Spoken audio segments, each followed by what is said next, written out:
everything. Something about your love, something about your love changes everything, changes everything.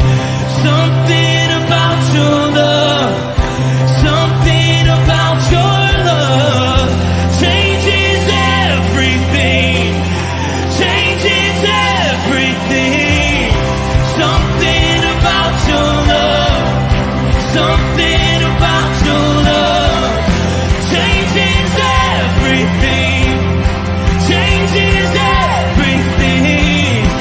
Something about your love, something about your love changes every. You turn my morning into dancing. You turn my morning into dance. You turn my morning into dancing. You turn my morning into dancing. 'Cause your love changes everything. Your love changes everything.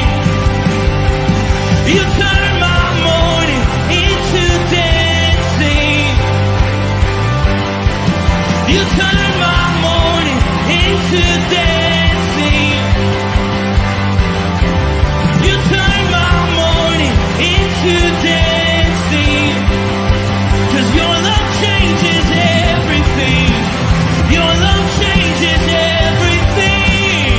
Oh, there's something about your love, something about your love changes everything in my body.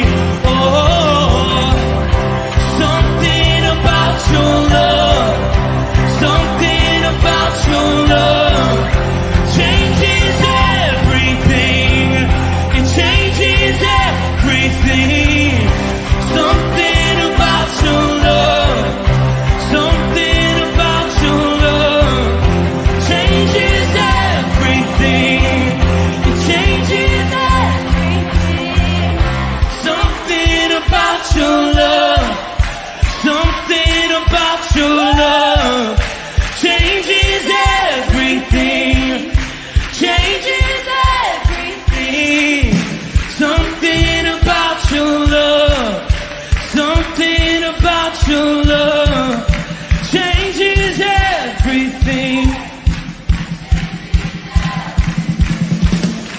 Something about your love, something about your love changes everything, changes everything.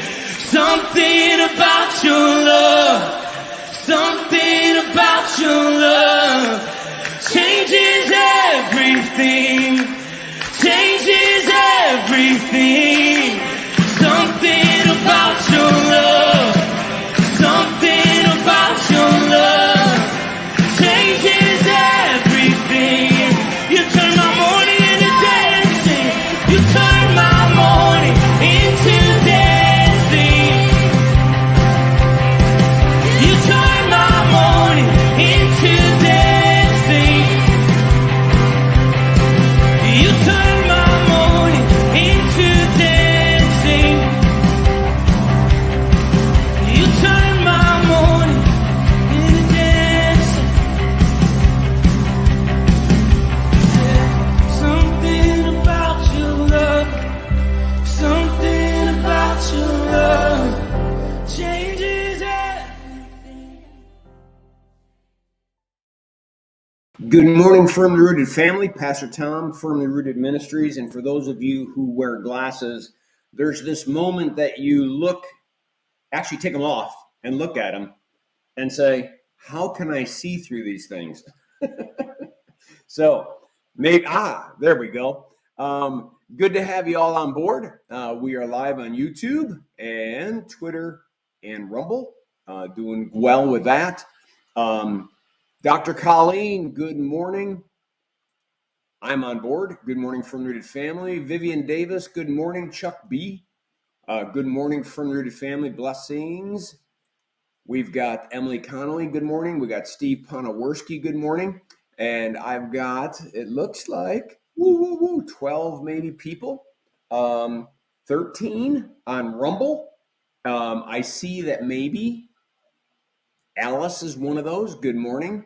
And I think maybe Teresa Mason is on Rumble with about 10 or 11 others, which is awesome. And Twitter is harder to review, but at any rate, that's great. The fact is, for the most part, leaving Facebook and going into these other ones, I think we did a good job of getting everyone to know, get to know ahead of time, and it's working out well. We haven't had any issues, so I'm thankful for your patience. I'm thankful that you made the move over. If you're on Rumble or YouTube or Twitter, subscribe, share, get the same movement on those platforms as we would get on Facebook. All right, we're at Luke chapter 14, and we're going to look at the first 6 verses. Steve Jansen, hit that thumbs up. That's it. Karen Thompson, good morning. Connie Sandbrink, good morning. Pamela C, good morning. Wow, we got a bunch of people that just jumped on. Great to have all of you. All right, it's another Sabbath day. And a Pharisee, not just any Pharisee, it says a prominent Pharisee, invited Jesus to dinner. Bert Reggiani, good morning. So on this Sabbath day, a prominent Pharisee invites Jesus to his house to eat, and he was being carefully watched. He, the prominent Pharisee? No, Jesus. Can you imagine the intent of someone's heart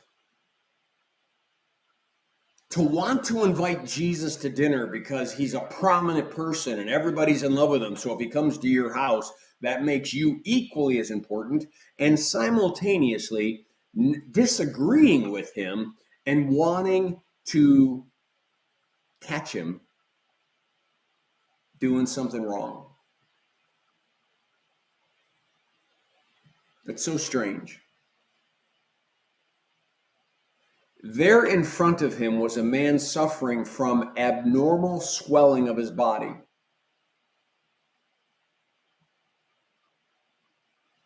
And again, we as Americans need to understand that most likely these healings, these people were afflicted, sometimes afflicted by demonic forces that made them evil. But at any rate, the religious leaders would see these people coming to church and coming to worship and maybe even coming for dinner, and they never think about God healing the individual because they've already predetermined the person's sick because of someone's sin. It's part of the yin and yang. It's part of the natural process of circumstances and accountability for what one might have done. It's all flawed, but we have it in our society too. Well, that person deserved that. That's that person, right? Jesus asks the Pharisees and the teachers of the law, the prominent religious leaders in the room, is it lawful to heal on the Sabbath or not? It's a simple question. It requires simply a yes or a no. And this is not the first time that Jesus has faced this issue, and not the first time that he's asked this question in front of Pharisees and religious leaders.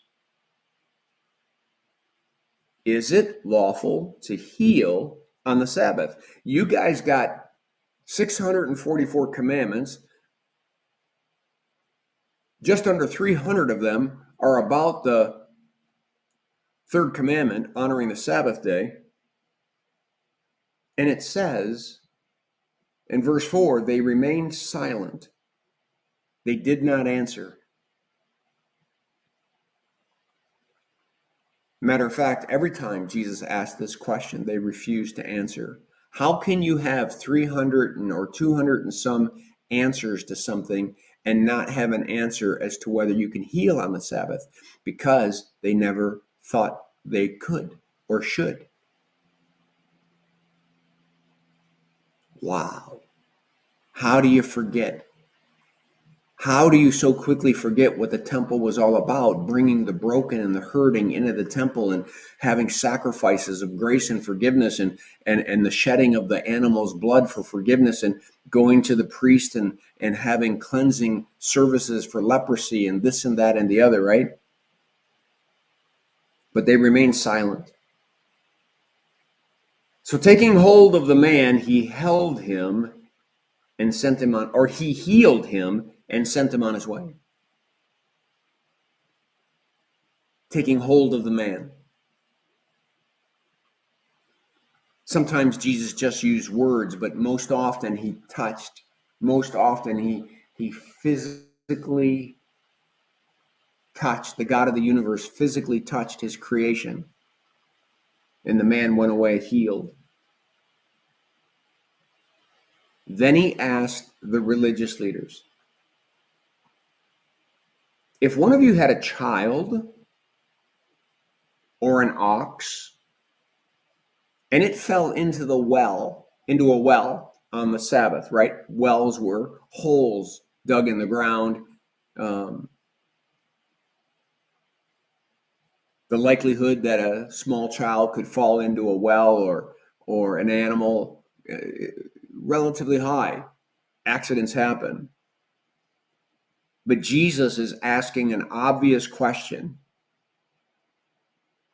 If one of you has a child or an ox that falls into a well on the Sabbath, will you not immediately pull it out? See, they had rules that was okay.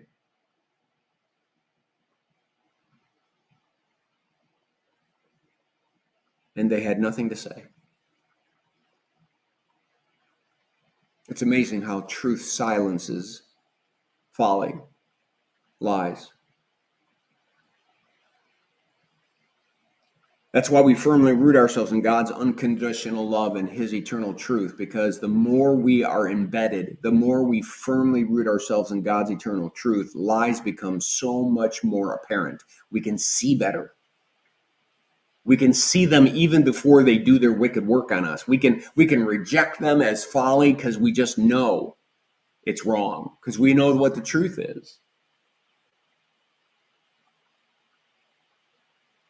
Jesus just speaking the truth causes prominent Pharisees and teachers of the law to become silent, refusing to answer because they don't have one. How do you lead people and not have the answers? How do you declare yourself to be a religious leader and don't have answers? It's because you're finding all your answers in the wrong kingdom, and that kingdom doesn't have any answers. Seems like it at first. It's like society today, man. If you put a phrase after a hashtag, it must be true. How idiotic is that? What did Stalin say? Repeat a lie often enough and it will become the truth. Just keep stating it. One little sentence. Just keep saying it over and over and over again. Don't ask questions. Just believe it because we said so. Religious leaders get that way just like politicians get that way, just like movements get that way. See, lies don't have a foundation. The enemy has to flee from God's unconditional love and eternal truth because he has no counter. You either believe the lie or don't believe the lie. There's no foundational truth supporting the lie. But God's truth, there's always foundational stuff supporting. There is. Hence the dominoes. They're there.